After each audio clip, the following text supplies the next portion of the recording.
Shalom, selamat pagi jemaat Tuhan. Berjumpa kembali dalam doa pagi online.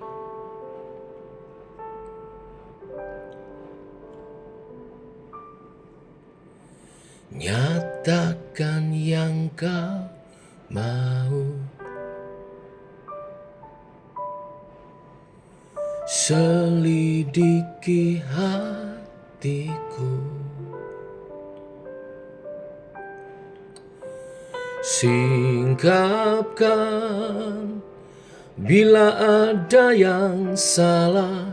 Roh Kudus jamah hatiku, nyatakan yang kau mau, selidiki hatiku, singkapkan bila ada yang salah. Roh Kudus jamah hatiku, hati yang hancur kau berkenan, hati yang taat yang kau cari. Temukanlah hati yang berkenan, temukan di hidupku, melebihi gemerlapnya dunia. Perkenananmu itu yang utama. Ku mau taat, ku mau bertobat, menyenangkanmu tujuan hidupku.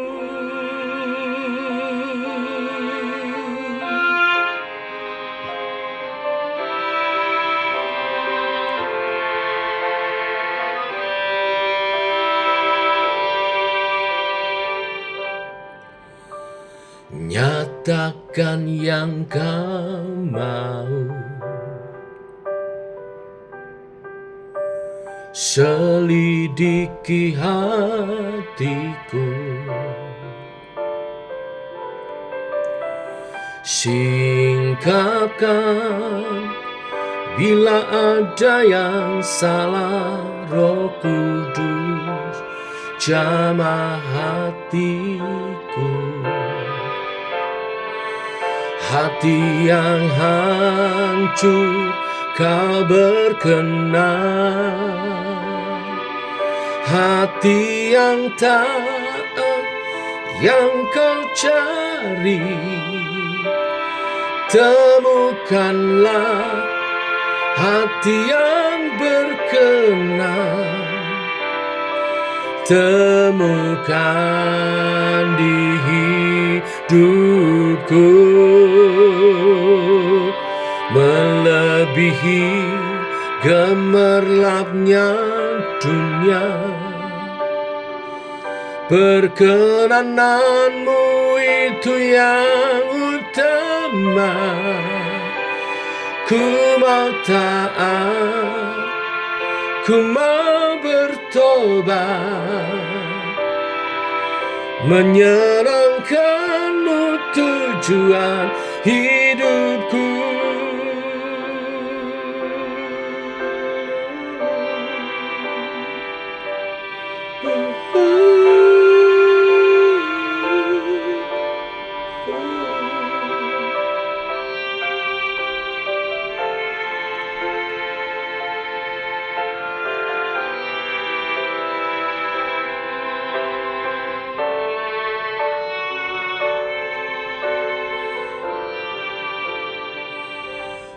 hati yang hancur kau berkenan, hati yang taat yang kau cari. Temukanlah hati yang berkenan, temukan di hidupku, melebihi gemerlapnya dunia. Perkenananmu itu yang utama. Ku mau taat, ku mau bertobat, menyenangkanmu tujuan hidupku. Ku mau taat, ku mau bertobat, menyenangkanmu tujuan hidupku.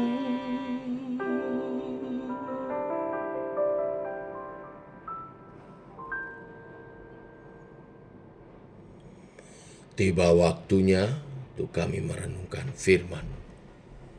Firman-Mu lah suluh dan terang bagi jalan kami.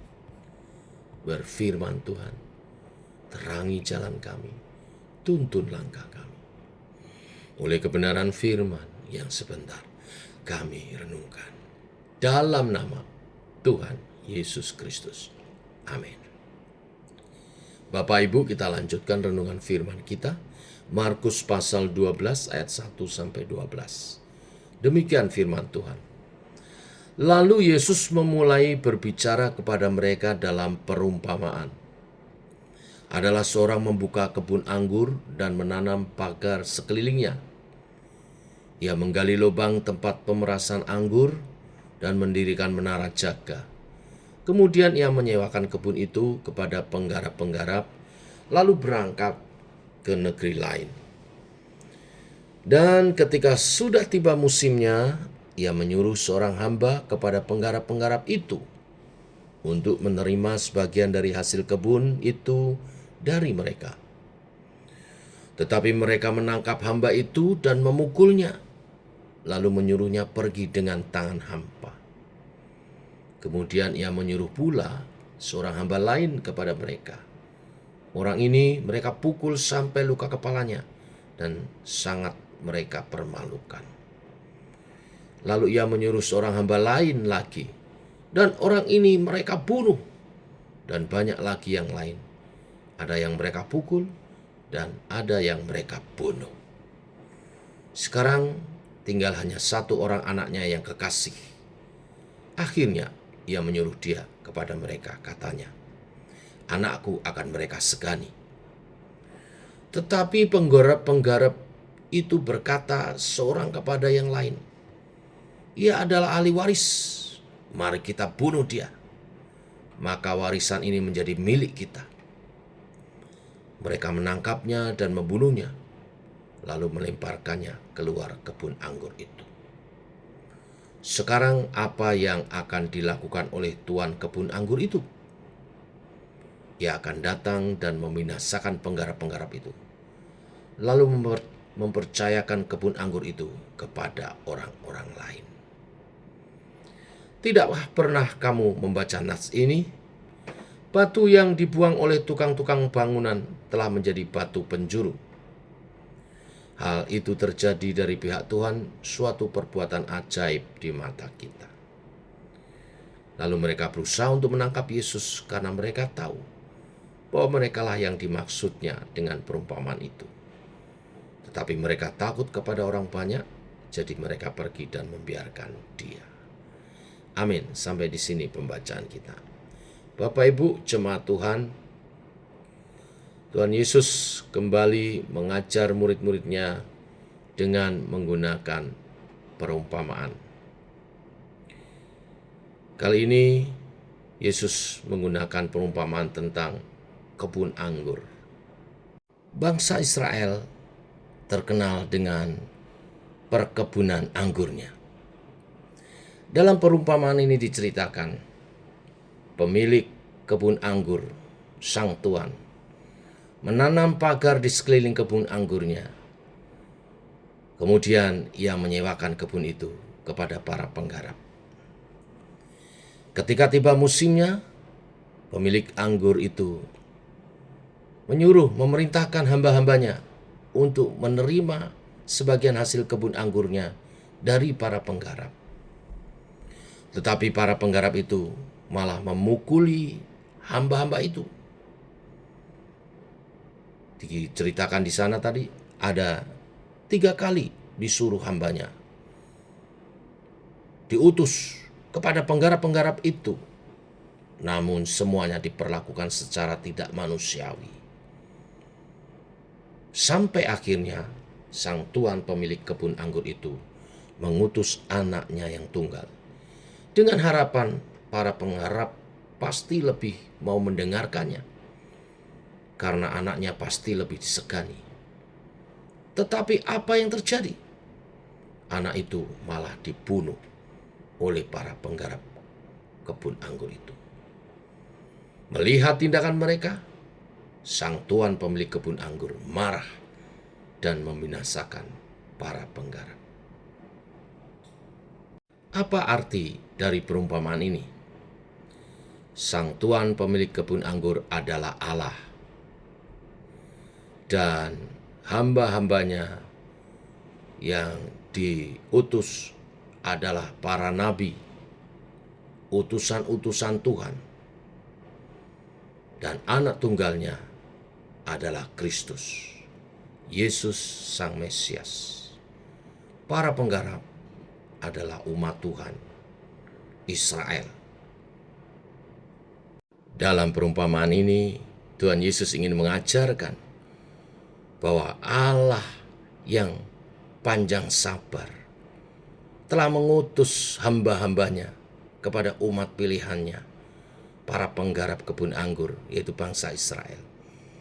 Tetapi mereka malah menolak, bersikap yang tidak benar, bersikap yang tidak baik, menolak hamba-hambanya.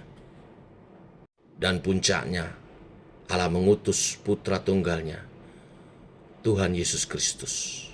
Tetapi apa yang terjadi?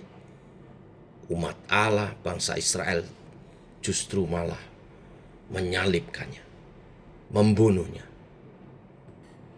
Dan ada satu rahasia di sini yang menjadi keajaiban bagi dunia yang Tuhan Yesus singkapkan. Ayat 9, 10, 11. Sekarang apa yang akan dilakukan oleh tuan kebun anggur itu? Ia akan datang dan membinasakan penggarap-penggarap itu, lalu mempercayakan kebun anggur itu kepada orang-orang lain. Ini bicara Israel yang awalnya menjadi umat pilihan, tapi kemudian ditolak karena sikap kedegilan mereka, sikap jahat mereka, menolak nabi-nabinya dan menyalibkan juru selamat. Tetapi atas perbuatan itu, kepercayaan disampaikan, diberikan kepada bangsa-bangsa lain. Ayat 10. Tidak pernahkah kamu membaca nats ini? Batu yang dibuang oleh tukang-tukang bangunan telah menjadi batu penjuru. Yesus yang ditolak oleh bangsanya sendiri, bangsa Israel, menjadi batu penjuru keselamatan bagi bangsa-bangsa lain.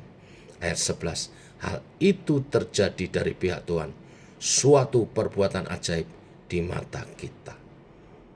Karena penolakan Israel kepada Sang Mesias, keselamatan terbuka bagi seluruh bangsa.